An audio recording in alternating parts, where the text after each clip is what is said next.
Why do we not line up? Why are we going the back way? It's like, we're going on Tony's roller coaster. I'm like, what do you mean his roller coaster? What's the most shocking thing that you can... Oh, you definitely went off the rails a couple times on the show. My boss would say, hey, man, you can't say that. Shout out to Will Pendarvis. And I'm like, he's like, I don't know what else to say. They fucking suck. The experiences that I've had, they're like, well, let's do a video show. And then I thought, well, I got to have a co-host, and it's got to be Jason Ellis.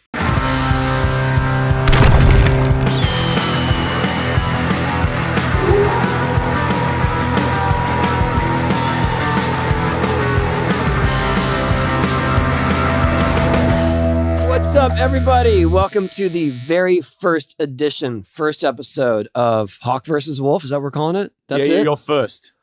I'm first. I'm Tony Hawk. This is Jason Ellis. Yeah. He does many podcasts. I do none. I'm not that good at skateboarding anymore. But we started out a long time ago skating together. One time I heard about him when I was in the Outback. When I was a little boy, there was this guy named Tony Hawk who could do a finger flip and catch it with his hand again and then right away.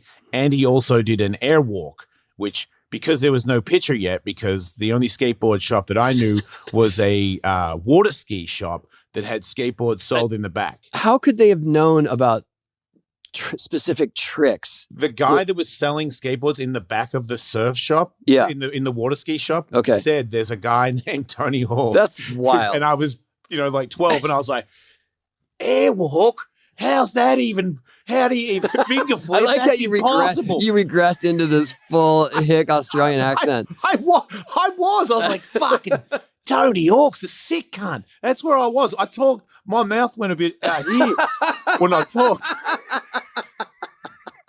So that's going way back. So that's way back. Right, way back. And then the first time I ever saw you was when I was sponsored by Snake Pit, the skate shop that was the biggest skate shop in Melbourne. And they told me, because you guys were doing a demo on my home ramp, that the Bones Brigade were coming to the shop first. Nobody knew that. I knew that, and like 3 other people, because I was with the shop. So I'm in the shop just minding my own business.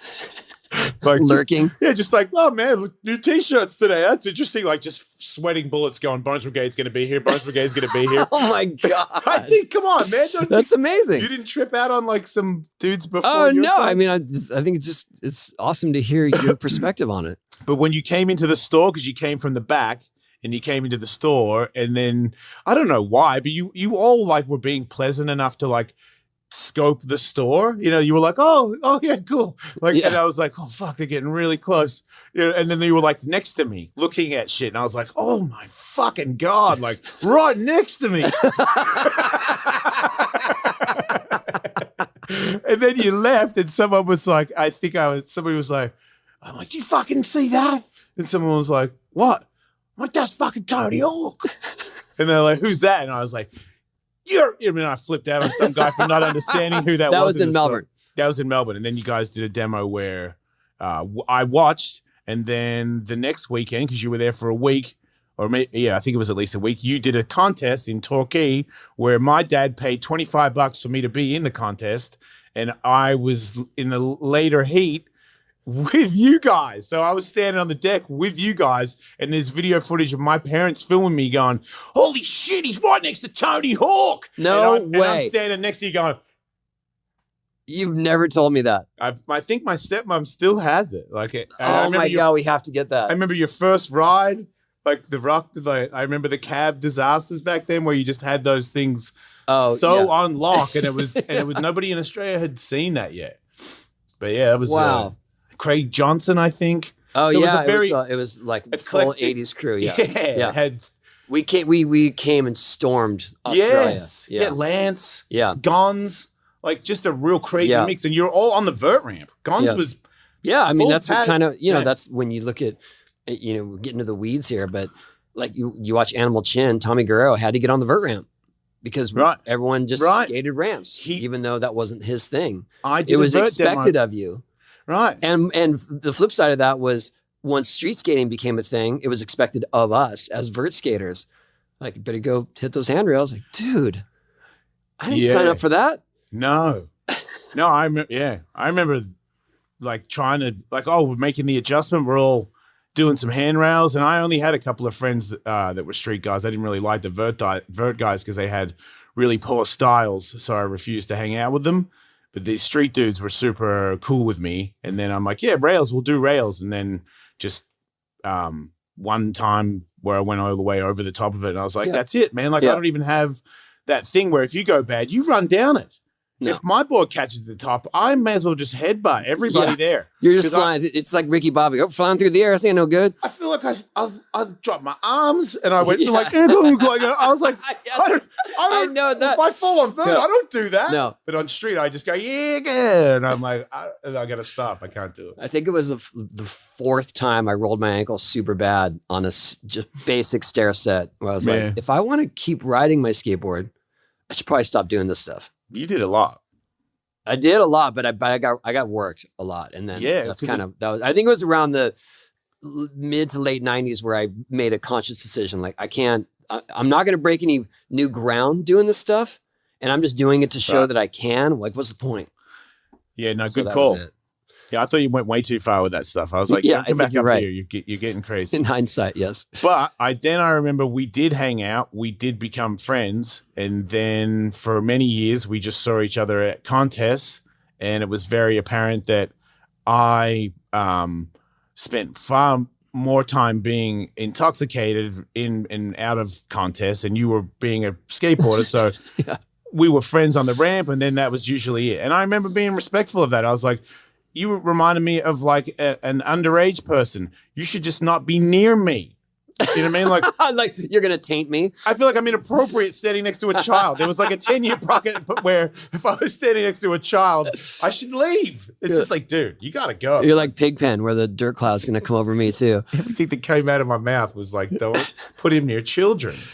So, and then the skate park tour is when we really broke down, right? That was it. Yeah. For sure. Well, what I remember through the years was that you were just one of the funniest guys I knew, and super good skater, obviously. But I was just like, dude, Ellis will, you'll meet him, and within minutes, you're going to be laughing hysterically, no matter what, even if you, don't know him or don't know his humor or whatever. And I remember thinking, like, if we're going to do this skate park tour for ESPN, which we did in 2000, 2001. I was like, well, I got to get Ellis because he's going to skate, but he's going to deliver entertainment all the time. And we ended up hanging out a lot then. And right after that, so we did 3 tours, right? Yeah. No. 2 in the US, 1 in Europe. Yes.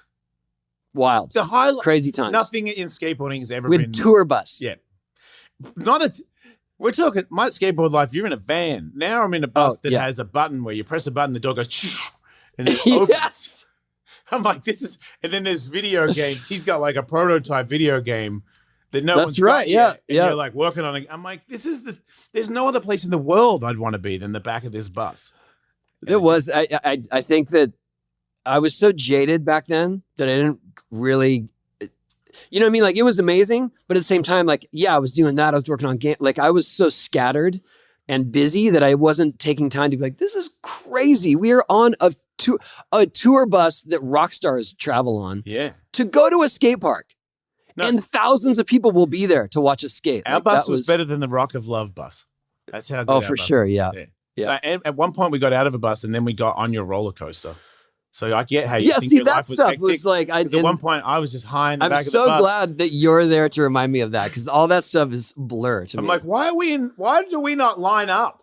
Why are we going the back way? It's like, we're going on Tony's roller coaster. I'm like, what do you mean his roller coaster? And then I'm in the back, like people that are about to get on. This is a thing that you would think is awesome, but I've never felt like more of an asshole in my entire life. Yeah, because he gets in and people go, "Oh shit, Tony Hawk is on the roller coaster," and they don't even care that they lost the spot. My fucking dumbass sits in it. They're like, "What's up with this asshole? How can he get to seat?" I gotta tell you, even though my name was on it, I still felt that way. Like, ooh, hey, hi, yeah, they just did. I didn't ask for this. People just be lining for 2 hours, and they're about to sit in the roller coaster, and then we just go, "What's up?" Yeah, nah, and they're all just mad dogging you right here. You feel the burn, like right there.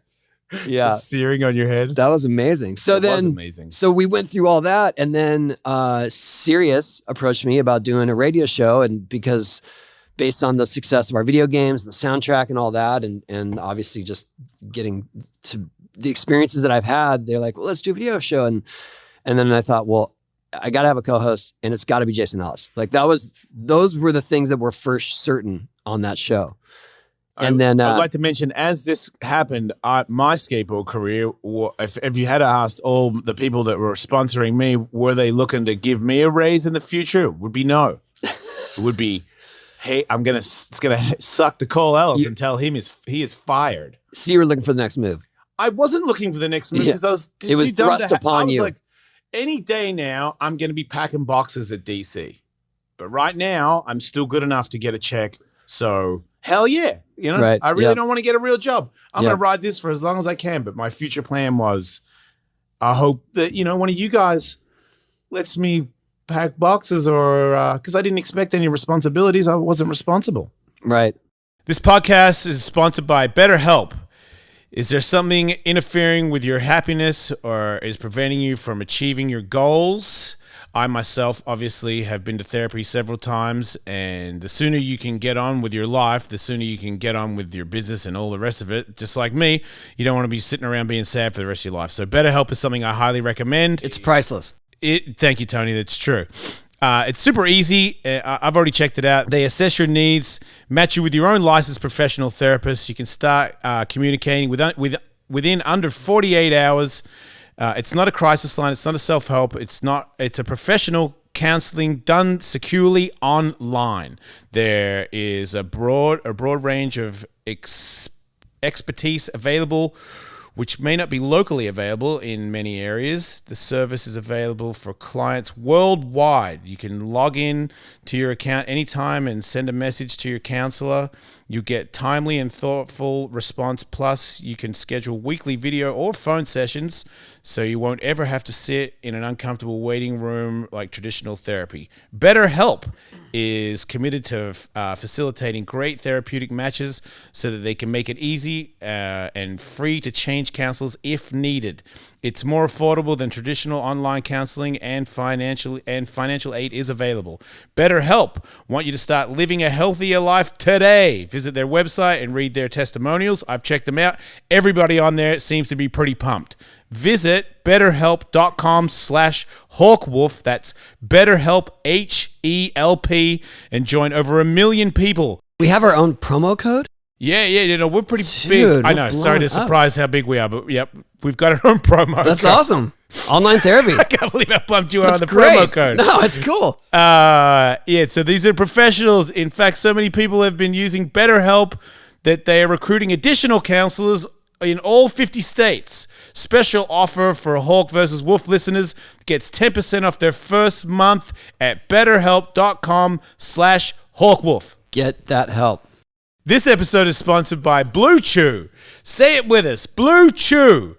Blue Chew is making waves and bringing more confidence to the bedroom by offering chewable tablets that can help men get stronger and longer boners. I use them all the time. They're great. Blue Chew is a unique online service and delivers the same active ingredients as Viagra and Cialis, but chewable form and for a fraction of the cost. Blue Chew's tablets help men achieve harder and stronger erections to combat all forms of ED.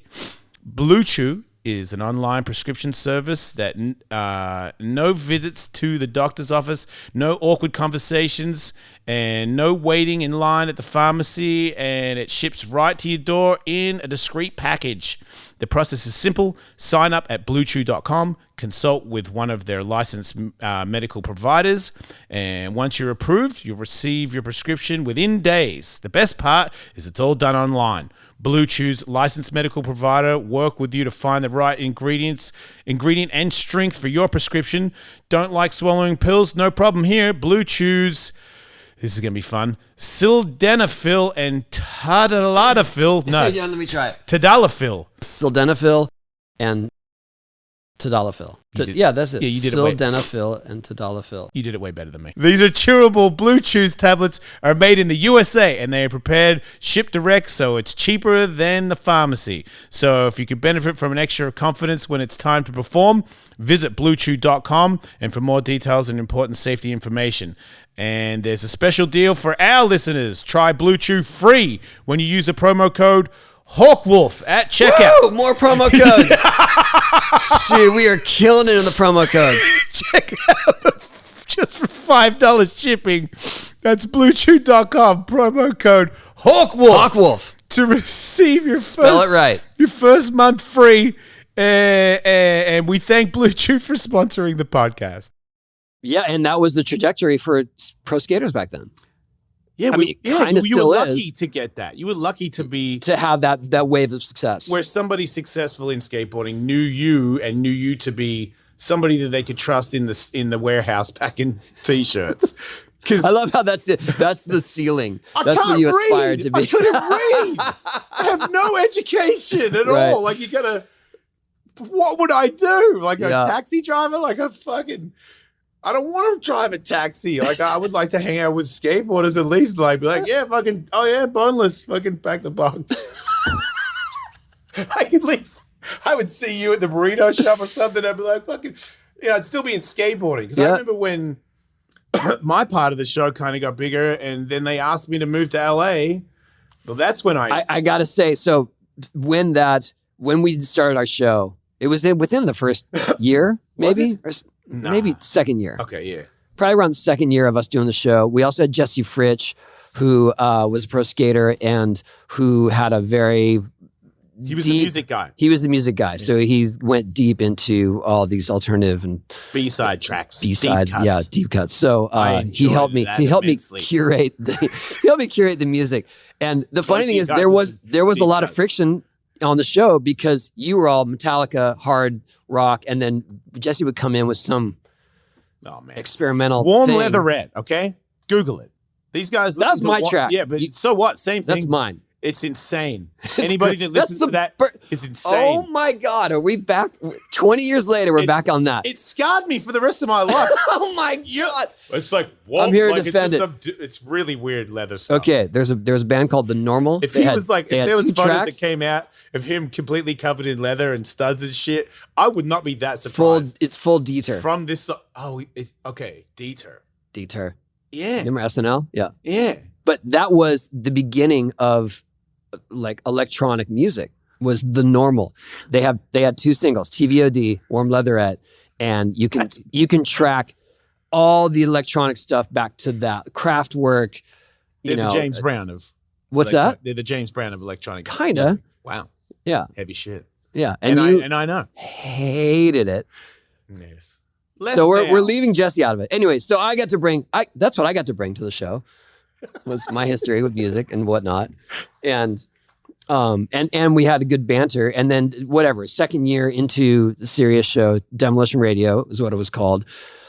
Sirius basically offers Jason his own channel. His own show. His own show. Yeah, a DJ gig, not my own show. DJ gig. And I kind of knew from the get-go, I kind of had a feeling something like that would happen because I knew that your personality was going to not distract, but separate from our show altogether, where it's like, okay, Jason's got his own thing. He's got his own brand and humor, and they're going to want to really expand on that. When you talk about that, yes, I was going in a different direction than I am now, which probably some people wish that I'd go back to, but I feel like this show works out better now for you and I, because if it was 10 years ago, I was still on this thing where I think I was just trying to think of what's the most shocking thing that you can. Oh, you definitely went off the rails a couple times on the show. Unnecessarily. Yeah. Like, same with Jesse. When you bring up Jesse, like, what the fuck? Worst fucking song ever. And I feel like I might have been like almost 100% serious, which is, we're talking about a song, man. Like, calm down. I was so. My favorite thing, though, I don't know if I ever told you this, was when I first heard you start hosting, doing DJ stuff, right? On Faction. We were on that channel Faction. And then you were on 4 hours a day. 4 hours a day, yeah. but just playing music. Yeah. And you would intro tracks you clearly despised. Yep. And you would try to hold back, but you couldn't hold back. And I would listen with I was so delighted in the torture that you had, where it was like, all right, here comes, I don't know, System of a Down or something. Yeah. And I hated pretty much everybody. Yeah. So he's like, so here comes System of a Down, and they're good if you're into that kind of shit. Boom, into the track starts. My boss would say, hey man, you can't say that. Shout out to Will Pendavis. And I'm like, he's like, I don't know what else to say. They fucking suck. And he goes, here, use MySpace to type in the band's name and see them, and then you could like talk about them. And I was like, it's not gonna help. First of all, I can't spell, but when I would get it out, then I'd see him and I'd go, MySpace. Look at these fucking morons. Like, who would listen to this shit play? And then my boss would go, what? But I still had enough. But the thing is it's almost like the beginning. It's like the beginnings of Howard Stern, where when he finally was honest, that's when he started really getting successful. And when you would do that, I'm sure that whatever the powers that be were saying, you can't do that. You got to be, it's got to be like, hey man, cool, all right, WKRP. Yeah, Will thought he was going to get fired. But everyone listening was laughing hysterically and liked it because they liked your humor and they probably also liked the music. That was the thing that I found the weirdest is I bashed everybody's band that they loved, and they were like, I love your show where you bashed my favorite band before you play. I like System of a Down, and I would listen to you and I was like, oh my God. And I just knew the internal like conflict happening with you, and I was like, this is great. And then whatever, I don't know how long it took, eventually you were the star of the channel. Yeah, that was a long way. Like I kept doing the talking, and then I had meetings in New York where I was like, can I call it my show, and can I stop playing as much music and talk? And Steve Blatter said yes. I remember he wasn't even I'd already left the office before I asked that because I was so scared of asking it. Yeah. And he was like, yeah, sure. And I was like, I can talk for as long as I want. And I'd already like got about 12 feet away from the office. And he was like, yeah. I was like, okay, well, I'll see you later then. I don't want to hear otherwise. Fucking in the elevator, like, oh my God, it's on. Like, just, I couldn't stop thinking about when I get back to LA. Hey, fuck all of you. It's just not going to stop. Like, no, there's no song. No song. Today's program is brought to you by AthleticGreens, the most comprehensive daily nutritional beverage that I have ever tried. It tastes really good. It's really easy to mix it up. It's got all kinds of vitamins in it. And to me, if you're in a hurry and you have to drive down to San Diego to do podcasts with Tony Hawk and you don't feel like eating breakfast, you might want to just throw one of these down your guts so that you don't run on empty like I do a lot of times in my life. If you're like me and you're driving down to San Diego to do a podcast, with you are the only person that is driving to do a podcast. Okay, if you're doing something slightly similar, okay? Okay, thank you. Yes. If you're busy, how about that? That's it. If you're very busy. Coming down on me. Okay, AthleticGreens can help because it's changing nutritional habit. It's a daily, all-in-one superfood power your nutritional essentials. It is by far the easiest and most delicious nutritional habit. As a guy that drinks green drinks a lot, I don't know how they made it not taste like green drinks because a lot of them just taste like dirt. They figured out a way to make it taste like a drink with all the greens in it. It really is. It works. It's easy to do. It's got all the stuff in it to get you through the day. It's Tasty Scoop with AthleticGreens. 75 vitamins and minerals, whole food source ingredients, including multi-mineral, multivitamin, multi-mineral, probiotic, green superfood. Behind more of that, they work together to fill the nutritional gaps of your diet, everybody's diet, increase energy and focus, aid with digestion and support of health immune system. Wow, I didn't know it did that. All without the need to take a multiple products or a pill. It's very, very handy. Right now, Athletic Greens has got you all year-round immune support by offering our audience, 1 free year of supply of vitamin D and 5 free trial packs with your first purchase if you visit the link today. Simply visit athleticgreens.com/ Hawk Wolf. Yeah, baby. And join more promo codes. Health experts, athletes, hashtag promo health codes. Consultants, go-getters around the world who make daily commitment to their health every day. Again, visit AthleticGreens.com/HawkWolf and get a free year supply of vitamin D and 5 trial packs today. I remember at one point, I think Bam was talking shit on me, and they had a show, and they were bigger because Bam was gigantic. And I remember, I'm one of those guys, not so much anymore, but I was like, oh, we'll fucking see. Oh, yeah, Like, mark my words. You might not remember. Flame Wars. Just something. But it was, fire for the... It helped because I was like, hustle, do stuff. I did things that I would never have done or thought of doing because... I thought if you have an anaconda attack you on the radio and you're legitimately scared of it, who's changing the channel for that? Even if you hate the guy. Yeah. So that was my theory. I didn't think that I actually had any talent. I was like, what could you do? Like a Steve-O of radio kind of thing. I was like, if you just do stuff where it's like, and now I'm going to, like duck a baseball bat. So I'm like, man, I feel like I don't care, but if it hits him, I got to stay on here, right, to see what happens. I feel like that was but then I got out of that one, thank God. And then also out of the whole really needing to get ridiculously offensive. Right. Feel less inclined to. That must have been scary, though. That must have been scary to make that change where you're like, well, will this be as successful? Will this be as interesting? It wasn't as scary as always thinking that I had to do those things all the time. Like, because they did bring real anxiety. I know I look like I'm tough or whatever, but I don't. And now a snake is going to bite me. I'm fucking terrified of it, man. Yeah. Little ones, big ones, I don't care. I start sweating. So it's not a joke for me. And like, I'll think about it for like a month before it happens. So if I don't have to do that again, awesome. If we just talk, they're like, man, it's better when you talk. I love it when you just talk. I'm like, do you know how much easier it is to talk than be bitten by a giant animal? It's so much easier. I don't know if the Jackass crew would agree, but. Well, Steve-O does comedy and he does a podcast. Yeah, true. We should get him on and he should be on our thing because he's gigantic and he'll help us. Like that's. Oh, yeah. And now we're all podcast. You're back. Have you had a podcast?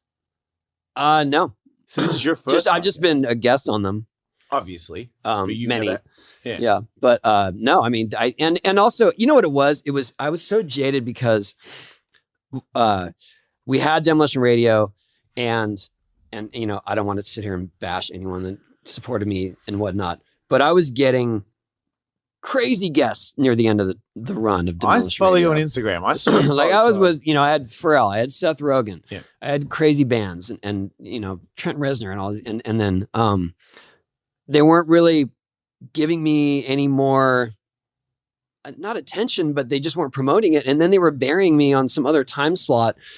And then it got to the point where when I would ask someone to do the show, they're like, "Oh, your podcast?" And I just pull my hair like, it's not a podcast, it's a radio show. Like I've been doing it for 15 years. And after a while, I was just like, I don't want to fight this anymore or try to prove my worth anymore. I just got to stop. And to go and go transition into a podcast would have been like, oh, this is the thing that they think I was doing anyway. Right. Do you know what I mean? Yeah. And so I was just I just had to remove myself from it. You had a bad taste in your mouth, so why start? Pretty again? much. Especially But that was your career. That was the most frustrating thing. Was that it was a radio show. It'd been a radio show since before podcasts were a thing, and then everything just became it's a podcast. But also, let me finish. Like now, I think I should have done it way before because I was getting those guests myself. It wasn't because of SiriusXM's success that I was getting those guests, because I reached out personally. Yeah. And if I had done that, I could have presented it to such a bigger audience and at their leisure. Yes. Because Sirius, we weren't really on the app to do on-demand stuff. No. So it was like you had to tune in. It doesn't work like podcasts do. Yeah. So anyway, I'm thankful that you brought me in because that's how this started. We're going full circle, right? We're full circle. Yeah. So and we're back with 15 years ago. Any bosses in this building, and it's down underneath this floor is where it started. Right. And now I'm just on the top floor, getting ready to fucking, man, I can't wait to ride my steel horse through your fucking backyard, you cocksuckers. I'm talking to radio people, sorry. When I come back, I'm calling all of you. You need to suck my butt, radio people. You need to get right up there and suck it. Because I'm going to be back. Like, you fucked up. You guys fucked up. Are we talking about your previous employer? Everybody. Okay. Just everybody. Yeah, because we're going to... Anyone that doubted me. Yeah, because that way I don't want to sound like I have like a anything bitter towards anyone. I really don't. Because I feel like... Yeah, that's the thing is I don't like... There was a shocking thing that happened and everybody exactly. They were like, but wow, also, this is bad, but still... I felt like there was just very little support and it's all on me and I'm like I don't have the energy. I don't want to drive to LA once or twice a week to try to and chase guests and book time and it was hard and I was thankful that they did support me for that long. You know what I mean? Like we had a good run. I mean, if it wasn't for them, we wouldn't be here right now doing this. Yeah. So yeah, I'm very grateful for the opportunity and all the, I mean, I interviewed Slash for a bunch of times. He's kind of my friend. That's not happening without Sirius XM. Right. You know? So there's all these things that I can't remember as well from brain damage, but there was just because it was so many of them. Larry King, just people, you know, what's up? What does butt snorkeler mean? He asked me what butt snorkeler meant. And I was like... He came to the studio? Yeah, twice. Oh, my God. He's telling me, like, I think you're a really great broadcaster. I'm like, this is happening. This is happening right now. Awesome. Yeah. And then at the very end of the interview, because we were doing really well, and he goes, he called it something else, what butt snorkeler is or something. And I go, butt snorkeler, mate. And he goes, what's that? And I go, it's when you get down in the butt, you know, and I realize I'm talking about eating ass to Larry King.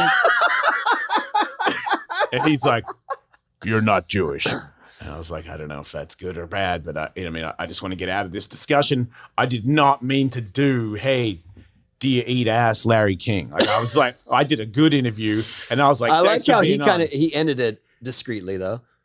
Just by calling me not Jewish. Okay. I guess that's it. There's no way Jewish people don't lick ass. That's ridiculous. I don't understand what his angle was. He said, you're not old? Because I'd be more inclined to think that old people don't lick ass. I've already done it. First show. There we are. Yeah, I thought I changed. Well, Larry King's no longer with us, so we're never going to clarify this conversation. I don't want to continue this conversation anyway. Let's talk about something else. Let's talk about skateboarding with each other because we did that the other day. And I'm very proud of myself because I hadn't skateboarded for a really long time and I got a dead person's knee put in my knee because the rest of it ripped off on this very ramp 6 months ago from the day that we came here to shoot that photo. Oh, that's right. So I was like, please don't rip in half again. That'd be a bummer. Yeah, I didn't really know. I mean, I knew you wanted to skate. I didn't know what to expect. And I knew that we could figure something out. Well, no, I just meant because the last time I skated with you, you barely made it to your car from the ramp. I could like you were destroyed. I went straight to the hospital in Los Angeles from your ramp. Right. So that is my last experience with you, which seems to me like just a couple weeks ago.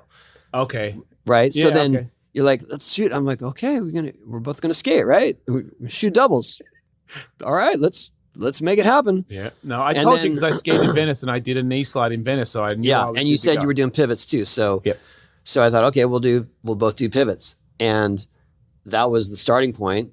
And we actually I've never done it before, but we both did pivots facing each other, and our noses hit, and it was frightening. Yeah. And there's all kinds of double entendre, touching tips and whatever you can say, but I was scared. I'd rather touch dicks with you than land on you and break and knock you out. And it would have been much safer. Believe me, I don't want to touch dicks with you. But it would have been much safer. I kept thinking, you don't know how to skate as good as you don't have your reactions that you used to have. Yeah. If he falls under you, can you get off him? You know what I mean? It reminded me of when we did Tony Hawk tours back in the day. The craziest thing is when it escalated, you're like, I'll do a backslide air over your frontside pivot. When you drop in and I drop in to time your backside It's all on you. It's all on me. Yep. And when you were like, are you ready to go? I was like, yeah, I'm ready to go. And then when you dropped in, I was like, wait, I'm not ready to go. Like, I don't, I'm like, it's been 10 years since I went on your backside air. And then and then my buddy went, shut up. And it just went in when you went. And I was, by the time I went halfway across the flat, I was like, you don't even need to think about it. You have Tony Hawk's backside air and I see it and I'll be like here and you went over. And then I think by the fourth one, I was like, I know when I'm going now. Yep. But the first three, I was just running on, we've done this so many times that. Yeah, just muscle memory. Yeah, which was a good feeling. That was pretty sick. Usually I feel, from not coming all the time, even before I moved to LA, not skateboarding all the time, getting older, getting a lot of injuries, make it every day, it being way more difficult to do the things that I used to love to do was just like heartbreaking to me all the time. I'd be like, man, I don't even care if you care. Like, I can't do it the way I wanted to do it anymore. And I'm like, I get in my car and leave and I'm like, I don't even want to remember what I just did on the ramp. It's so upsetting to me. But the cool thing was, we did two things that are kind of NBDs. What's NBDs? Never been done. Oh, yeah. You know what I mean? Like in the course of an hour. Well, I mean, yeah, backside over, frontside. But usually you wouldn't be doing it in the same direction, the way we did it. Yeah. So what I'm saying is Jason went up and did a pivot and I did a backside over. And we both went the same direction, which is far more dangerous. You know what? You could probably watch the video. I just realized. What's that? We did this. You went like this and you were up in the air and then I did a pivot. Oh, we're showing the video? Yeah, it's happening right now. Ooh, yeah, you look great. I look like I'm a little bit in trouble, but then we almost hit each other. It looks like your hand's going to hit me in the head. That was good. And then we made it. And we're very talented. But that is amazing to just jump straight back into that level of skating. I mean, I remember, was it your 40th birthday you came here? Yes. To do a McTwist? Yes. And I had my doubts on that. Yeah. Halfway through that day, so did I. That was not because you're not capable of, just because you have taken such long breaks. It was the last time I did a 540 was in San Diego on the Boom Boom Huck Jam, where I did a 540 in the last. I think it was San Diego, but so the last 2008, the last demo of that tour right. was my last 540. After that, the job, radio, I just 540s were only when I was good. I don't just crack those like you do. So yeah, and then the next time I did it was 10 years later on my 40th or whatever at your ramp. Here, yeah. And then the next time I skated was, I think, like 7 years of skated vert, because I'd still skateboard, just not like what I call skateboarding. But that's huge to do a McTwist after a big break.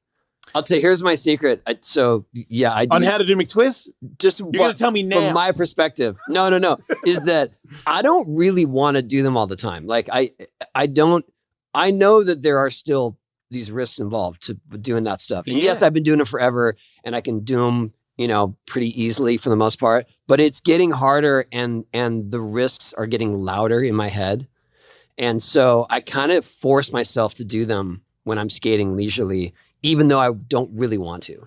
Just to keep them in my pocket. Because if you don't do it for a certain amount of time. If I don't do it for a couple weeks, they're sketchy, first of all. Yeah. And also like, it's getting more that I just don't want to.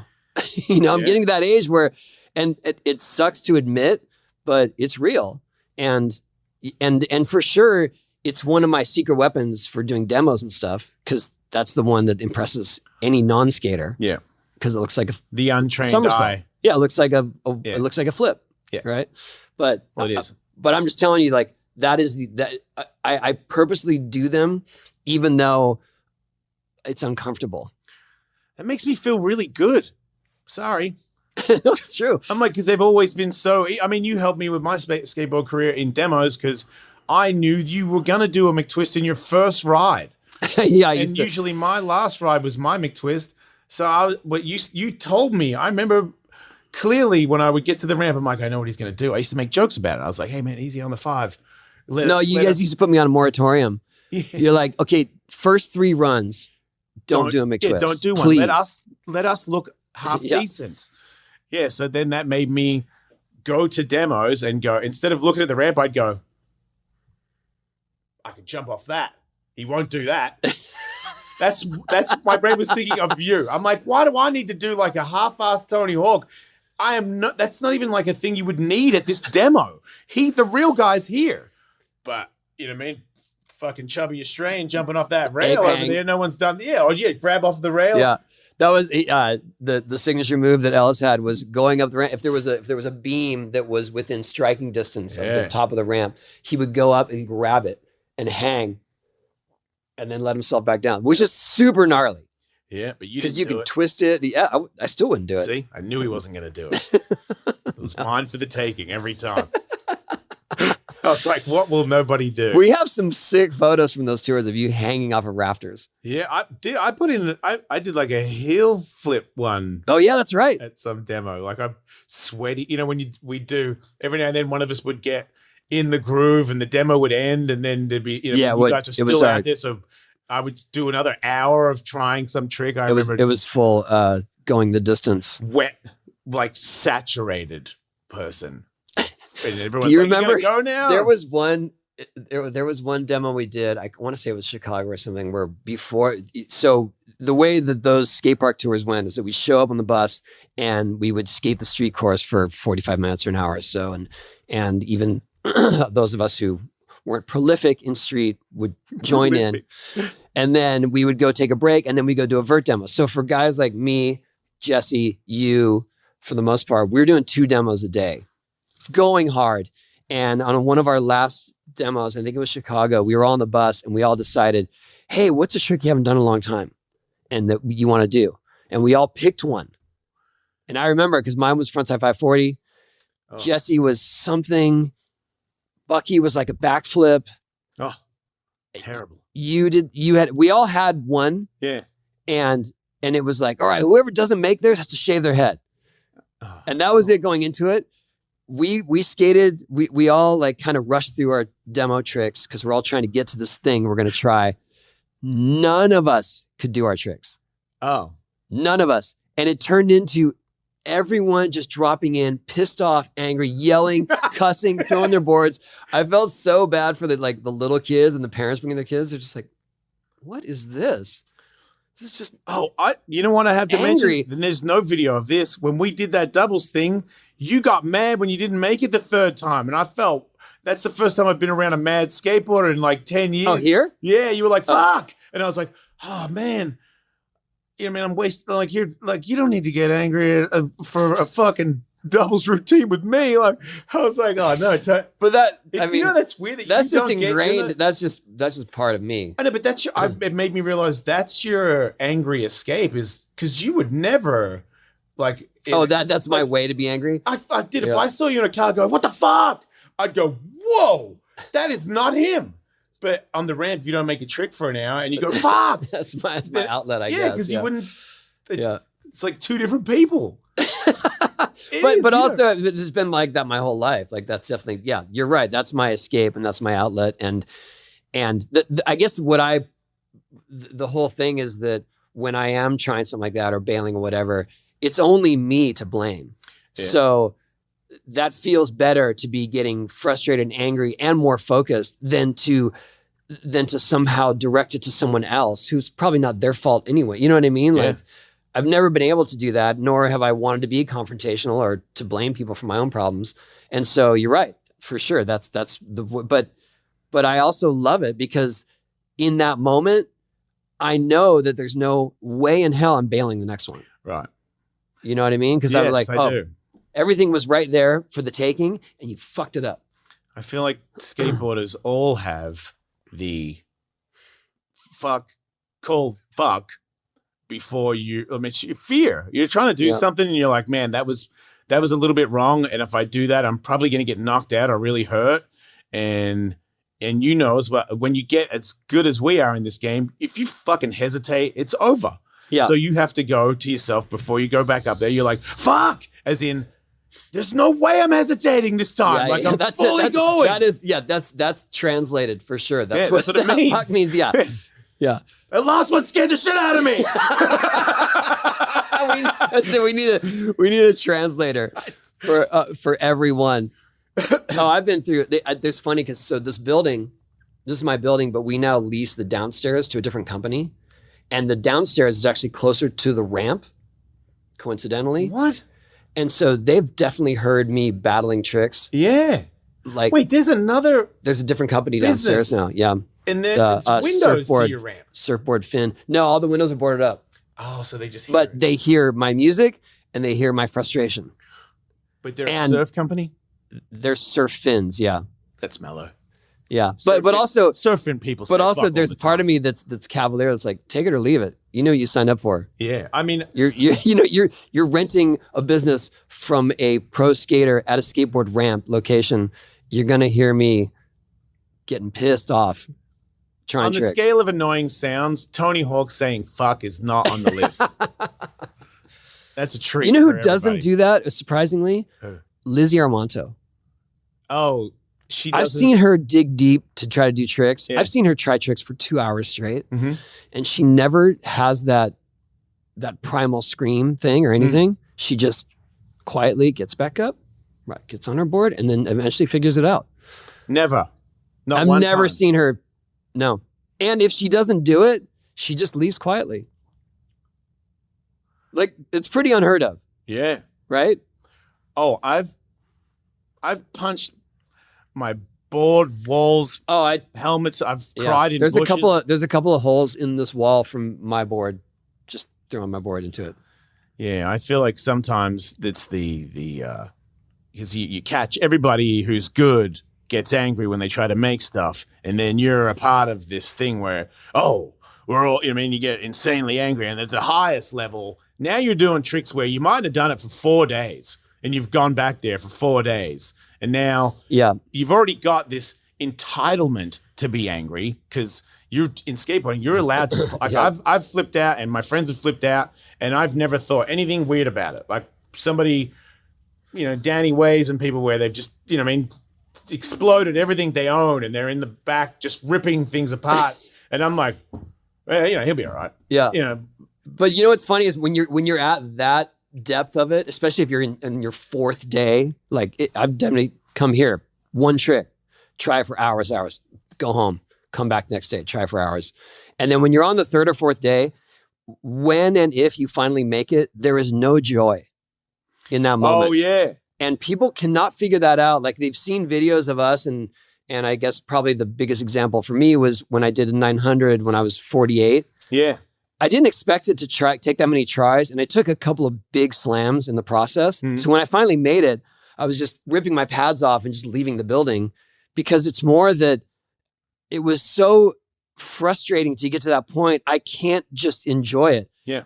And no one really understands that unless you've been through it. And there have been, I've seen plenty of comments on that video where people are just like, why is he so mad? Yeah. Like, he just did it. And skaters will answer like, you don't understand. Yeah. No, because you have to do it. You have to do. That's it. It becomes have to instead of hope I do it. It'll be awesome.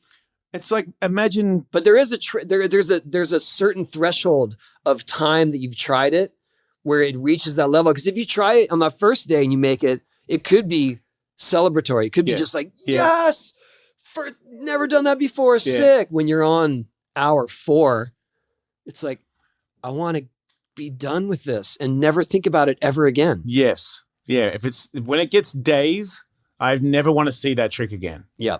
Yeah. That's exactly it. You're kind of proud of yourself, but you're also a little bit disgusted in yourself because of how many ridiculous flip outs you've had in the last 4 days.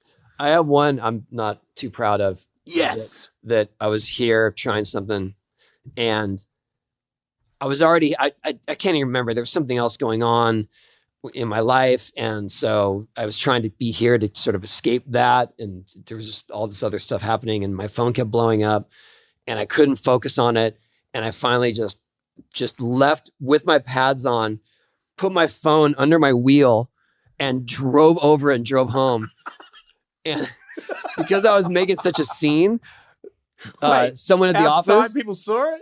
Someone at the office, because the windows were out to the parking lot, because we were downstairs. Yeah. And so someone saw me like stomping through the parking lot with my pads on and throwing my shit around, and then get in the car. And then they saw me drop something. Yeah. And so they went out and just sent me a photo of my phone smashed. And they're like, they just wrote, why your phone? That was it. Who did? Who said Jared. That? Oh, okay. Yeah. Like, why your phone? And I thought in that moment, I finally got home, I was like, yeah, why my phone? What's wrong with me? Well, and that was kind of where I knew I took it too far. And also I made a scene and I was like, that's not me. Yeah, but you're doing skateboarding that makes, this whole time you're talking, I'm trying to explain to people that have never gone through this, what would it be like? Like, what's a scenario where you've done something so many times and it's getting to the point where you're so frustrated? Like, imagine doing that thing where you flick the ball and you catch it on that little thing and you what's that little stupid toy? Oh, yeah. And someone said, Kendama? What's it called? Kendama, is that right? Sure, kendama. There's whatever it is. Right now, like, what's wrong with those? They know what it is. If you don't watch the video and we're saying the word wrong, this is not going to help anybody. You flick the ball that's on a string and it lands on a cup thing that you catch. Imagine if someone said, I'll give you, like a $10,000 to make that in there. But it's a really, really hard one. And every time you try to flick it in there, when it doesn't hit there, like 7 people just start cracking you with pieces of wood across the head and the back and legs. And you're like, what the fuck was that? It's like, try again. And then you do that for like 2 hours. Do that for 2 hours where every time you miss, like 7 dudes just hit you with bats. And you're like, oh, fuck, I can't do it anymore. And then you go back the next day and do it again and again and again. But those next days are not for any money. Yeah, but on the 4th day, you catch it. Do you feel that great? Do you know what I mean? After that much punishment, after that, man, how many times did those people hit you? It's fucking over, man. It's over. And then you feel like, why am I here? What made me stay here? I wonder if anyone can relate to that analogy. Yeah. I should though. I didn't know you were going to talk about this. I like people smacking you. I just feel like back of the head though. It's imagine torment of not being able to do something you're trying to do, but then add pain. Because I feel like that's. But I go through. I mean, if we're going through the mental process, I go through things where it's just like, where for one, I don't want to bail again because I know I'm going to get hurt. Like, I'm going to try to make this one at all costs just because I can't bail like that again. Whatever, if something goes wrong. But then I go into, I am not walking those fucking stairs again. Or I'm not climbing that ladder again. Yeah. Those are my mindset. It's not like, oh, I got to do this. I got to switch I got to adjust my foot. I got to I'm not climbing that ladder again. I'm making this one so that I can pop out on the deck. That's what you say? Like sometimes, yeah. Because you have to. I've tried every other thing to motivate myself, and it's finally just like, I'm too tired to walk the stairs. That's it. Yeah, mine was I could justify it. When I was younger, I didn't justify it. It just happened. But when I was older, I was like, right, if you don't make it, probably, knockout or something. Like, I can think about all the things that it's pretty bad. But you're going to get painkillers. So that'll be cool for a week. Oh, my God. that was your consolation prize? That's how I made Indy 540s. I was like, man, I'm like, if I don't make this, because I could tell I don't have that squat thing. And I was like, you're going to stomp this or you're going to get exploded. You're just going to get shit whipped from hell. And a friend of mine said, look, you're going to leave. Colin McKay. This is great. It worked. He was like, if you don't go for it, you'll leave. If you go for it and you eat shit, at least you went for it. And I was like, didn't think about it long enough to like catch that doesn't really make that much sense. I was just like, I know, right? And just went up there and went for it. And I did this thing where I whipped out and I don't know how I didn't get a hand down or anything, but my tailbone hit the ground right when my feet went up in the air. Yeah.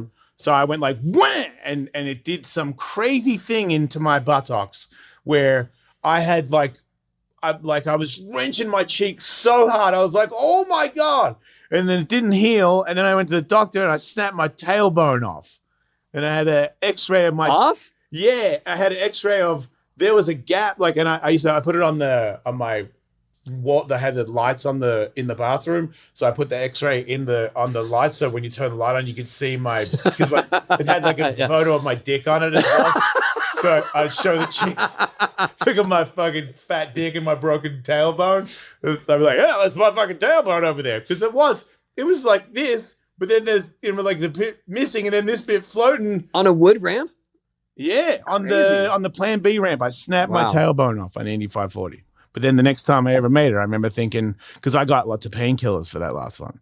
And I was like, if you don't make it, it's going to be video game party at my house. Don't you think in that moment of your life, it was going to be more rewarding to not make it then because you wanted the painkillers? No, I was never that much of a junkie. Okay. Actually, I was that much of a junkie one time, but not then.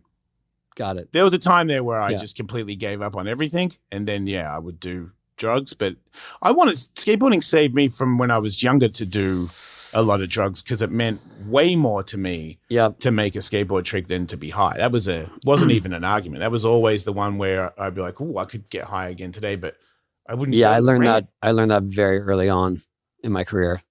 You never did that stuff though. Not really. I mean, there was definitely it was all around. I mean, I know. You didn't do it. Tons of stoners and stuff. I think what happened was I dabbled a little bit, like, one time at Del Mar, smoked weed in the car, and then went to go skate and realized that I'm useless. Yeah. And I was like, that's not happening anymore. Right. There's no way because I can't, I love skating so much. I love the feeling I get from it. I love doing new tricks. If something diminishes that at all, I'm not going to do it. And then I'd go to contests. And, all those guys, Holmes, Grosso, they're partying the night before a contest. And I was just like, you guys are crazy. Isn't this everything? Isn't that what we're doing right now? The fact that we get to travel to whatever, Florida, isn't that the most important thing? I mean, I'm them, dude. No, dude, I know. But then part of me was also exciting thing that's happening and it makes you do I know, things. but I sound like a total, straight edge. You sound like the smartest guy in skateboarding. Is what you but also there was a part of that was a camaraderie and a community. I'm not talking about to excess where they're passed out and whatever, but there was a sense of that. And because I avoided it so hard, I missed out in a lot of friendships. I agree. And camaraderie and stuff. And I never, I didn't really make good friends with Grosso until we were full grown adults. I agree. And so I feel like I should have at least not participated, but just been open-minded more. I also feel a little bit cut and dry. I'm out of that scene. I'm doing this and I skate. But from watching you, dude, from the outside looking in, we didn't want you to be. The feeling was mutual. We knew that you didn't like to do that stuff, especially before a contest. But we were like, oh, you know what I mean? This dude, we would make fun of people that prepared for the contest the next day. Right. You were a loser because you were practicing to do well. I don't know how I was like, I know, right? What a fucking loser. Probably stretching. So we can win? What? But then on the day of the contest, I want to win. Yeah. What about last night? Oh, I'm not a pussy. You know what I mean? There's a difference here. Sure, I want to be good, but I also don't want to be a massive pussy. So I'm going to do all the drugs and rip as hard as I can with a hangover. And everybody justified that. No one ever said anything bad about it. Yeah. I remember people making fun of you. Of course. For not being there the night before. And then all of us, and I remember laughing I know, what a loser. The dude's probably asleep right now. And then he wins, and I don't make the 10 cut, and I'm like, it's fucking rigged. I don't get it.